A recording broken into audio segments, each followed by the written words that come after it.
ہوگی۔ میرے نبی کریم علیہ السلام نے ارشاد فرمایا، حضرت عمر حدیث کے راوی ہیں، ابن حبان میں موجود ہے، فرمایا جس شخص نے اپنی خواہش کو روک لیا، دل میں جذبہ تھا، خواہش تھی، پر اس نے اس کو روک لیا، جس نے اپنی خواہش کو روک کر، اپنے نفس کو روک کر اپنے بھائی کی ضرورت پوری کر دی، تو محبوب فرماتے ہیں اللہ اتنا راضی ہوتا ہے کہ اس احسان کرنے والے کی بخشش ہی فرما دیتا ہے، رب اسے معاف فرما دیتا ہے، اس کے گناہ معاف کر دیتا ہے کہ میرا بندہ سمجھ کے اس نے اس طرح کا رویہ کیا، میرا بندہ۔ دیکھیں نا، خواہشات کہاں نہیں ہوتی، خواہش کہاں نہیں ہوتی۔ یہ نفس تو ایک ایسا گھوڑا ہے کہ آپ اس کی ایک بات مانیں تو سمجھ لیں کہ ایک لگام اس کی ڈھیلی ہو گئی، پھر یہ فٹافٹ دوسری بھی ڈھیلی کرنے کی کوشش کرتا ہے، ایک کے بعد دوسری، دوسری کے بعد تیسری۔ خواہشات تو وہ انسان کے نفس کا وہ پیالہ ہے جو کبھی پر نہیں ہوتا۔ تھوڑا تھوڑا اپنی خواہشات کو روک کر اگر ایثار کیا جائے، اگر کوشش کی جائے کہ چلے بہت زیادہ اپنے ہی آپ کو سنوارتے رہنا، اپنے ہی گھر کو سب ضرورت کا کام ضرور کریں، باقی کوشش کریں تھوڑا سا بچ جائے، اور اس غریب کو بھی میسر آ جائے، اس غریب کو جس بیچارے کے پاس اپنی چھت بھی موجود نہیں، گھر کی صرف اس کو سجانے سنوارنے میں کروڑوں روپیہ لگانے کی بجائے اگر کسی کی جھونپڑی کا بندوبست کر دیا، گاڑی صرف اس لیے بدلنے کی بجائے کہ ماڈل پرانا ہو گیا ہے، اگر کسی شخص کے آنے جانے کے اسکول کے کرائے کا ہی بندوبست کر دیا جائے تو میرے بھائی کس قدر زیادہ لوگوں میں پیار بٹے گا۔ لیکن ہمارے ہاں یہ ہوتا ہے کہ جو کسی کے پاس آتا ہے وہ اسے اپنا سمجھتا ہے اور اپنے اوپر خرچ کرنا ضروری جانتا ہے، تھوڑی تھوڑی قربانی دینا، تھوڑا سا خواہشات کو دیکھیں نا، بڑی معروف بات ہے، لیکن کبھی اگر آپ اس کا مزہ لینا تو مزہ بڑا شاندار ہے۔ گوشت جن گھروں میں کم پکتا ہے، جن غریبوں کے ہاں کبھی کبھی آتا ہے، وہاں بڑی لذت سے کھایا جاتا ہے۔ مدینے کے اندر کچھ علاقوں میں غربت تھی، گوشت آئے اور کبھی آئے تو بڑی جو ہے وہ لذت کے ساتھ استعمال ہوتا ہے۔ نبی پاک علیہ السلام نے بھی فرمایا اپنے گوشت کی خوشبو سے اپنے پڑوسیوں کو تکلیف نہ دینا۔ کیا لفظ ہیں، کبھی ان کا اثر اور کبھی ان کا سرور محسوس کریں۔ گوشت کی خوشبو سے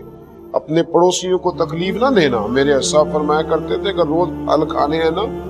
تو چھلکے پڑوسی کے دروازے کے آگے نہ پھینکنا، کہیں ان کے بچے بھی ضد نہ کریں یہی والا پھل ہم نے بھی کھانا۔ یعنی بیچارے کا باپ لا کے دے سکتا ہے کہ نہیں لا کے دے سکتا۔ تو ایک بکری کی سری ایک صحابی نے کسی کے گھر میں بھیجی۔ اب یہ کبھی کبھی گوشت آیا ہے ہاتھ میں تو وہ پکتا ہے، اس کی ایک لذت ہے، اس کا ایک سرور ہے، وہ کھانا تھوڑا زیادہ کھایا جاتا ہے۔ اس کے گھر میں جب سری آئی ہے اس دل میں خیال آیا، یار میں تو غریب ہوں ہی، یہ جو میرے ساتھ میں پڑوسی رہتا ہے نا، مجھے اس کے حال کا پتہ ہے۔ آج ہمیں پڑوسی کی بیوی اور اس کے بچوں کی حرکتوں کا پتہ ہوتا ہے، پر ان کی غربتوں کا پتہ نہیں ہوتا۔ یہ پتہ ہوتا کہ آنا جانا کس کا ہے، لیکن وہاں بیمار کتنے، کمزور کتنے، پریشان کتنے، یہ نہیں پتہ ہوتا۔ مجھے خبر تو ہے کہ میرے پڑوسی کے بچوں کو کتنا دیر ہو گئی گوشت نہیں کھایا، تو اس نے نا سری ساتھ والے پڑوسی کے گھر میں بھیجی۔ جب اس کے گھر میں آئی تو ماں باپ نے میٹنگ کی، بچوں کو بٹھایا، کہا تحفہ تو ہمیں ملا ہے، کھا تو ہم سکتے ہیں، لیکن تمہیں پتہ ہے ہمارے ساتھ والے گھر میں کچھ بیمار لوگ بھی رہے، تو بیمار کو اگر تھوڑا سا گوشت کا شوربہ پینے کو ملے گا تو اس کی دل کو تسلی ہوگی۔ بکری کی سری تیسرے گھر میں گئی، تیسرے نے چوتھے کے گھر میں بھیج دی، چوتھے نے پانچویں کے، اور پانچویں نے چھٹے نے، اور جب چھٹے نے اس کو دیکھا تو اس نے کہا یار دیکھو گوشت تو گھر میں آ ہی جاتا ہے، لیکن نیکی کا موقع کبھی کبھی ہاتھ آتا ہے، کسی اور کو نہ دے دوں۔ اس نے دوبارہ پلٹ کے نہ ساتویں کو دے دی، اور جب ساتویں کے تھی آئی تو اس نے دیکھی اوہو تو بڑے سارے گھروں میں ہو کے آئی ہے۔ ایک محدث نے تو یہاں کمال جملے لکھے ہیں، وہ کہتے ہیں اس نے پھر بھی اکیلے نہیں کھائی،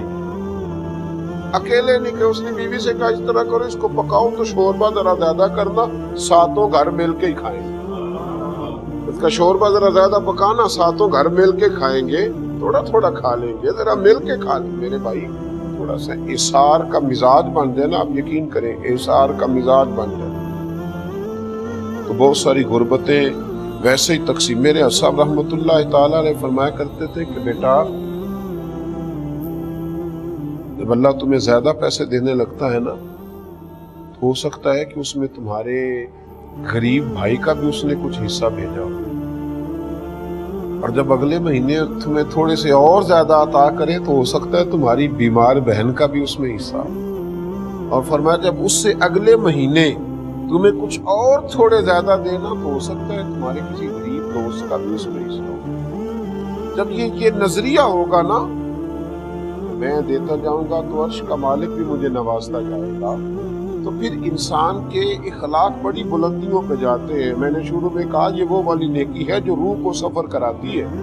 جو ٹھنڈک دیتی ہے، جو محبت فراہم کرتی ہے۔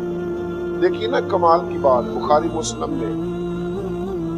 صحابہ کرام علیہم رضوان تشریف فرمائے، حضرت سہل بن سعد رضی اللہ تعالیٰ عنہ فرماتے ایک عورت آئی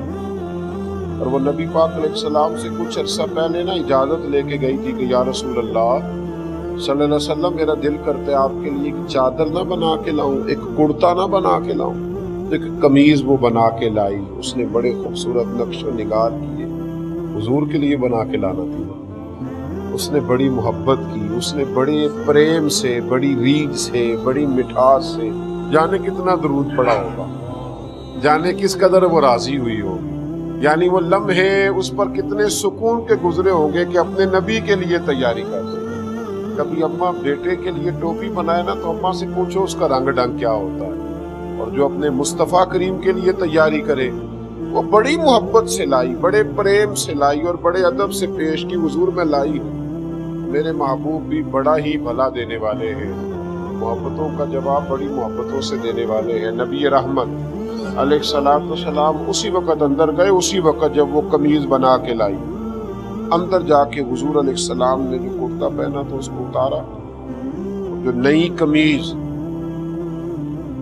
وہ صحابیہ بنا کر کے لائی تھی حضور نے فوراً پہن لی اور پہن کر صحابہ کے بیچ آئے۔ صحابہ کے بیچ جیسے ہی حضور آئے نا تو ایک صحابی، بعض شارحین نے نام لکھا ہے کہ غریب صحابی نہیں، حضرت عبدالرحمن ابن عوف تھے، مالدار آدمی، حضور کی طرف دیکھ کر کے عرض کرنے لگے حضور کتنی پیاری لگ رہی ہے، ایسے لگتا ہے کپڑا بھی آپ کے لیے بنایا گیا ہے، حضور کیا انداز ہے، کیسے فٹ آئی ہے وجود اطہر پر، کیا بات ہے محبوب، بڑی پیاری۔ تو حضور فرمانے لگے تمہیں زیادہ پسند آ گئی ہے، زیادہ پسند ہے؟ ہاں، فوراً اللہ کے محبوب، دیکھنا یہ خاصا مشکل کام ہوتا ہے۔ میں نے کہا کہ چیز کوئی پرانی ہو جائے تو بچتی ہے،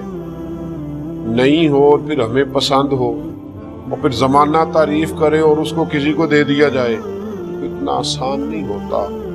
لیکن قربان جاؤں محبوب تیری اداؤں پہ، قریب محبوب اندر تشریف لے گئے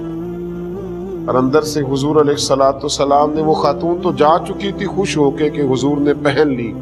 محبوب نے پھر پرانا کرتا پہنا اور نئی کو طے کر کے نا جناب عبدالرحمن ابن عوف کے ہاتھ میں تھمایا اور حضور دوبارہ حجرے میں چلے گئے۔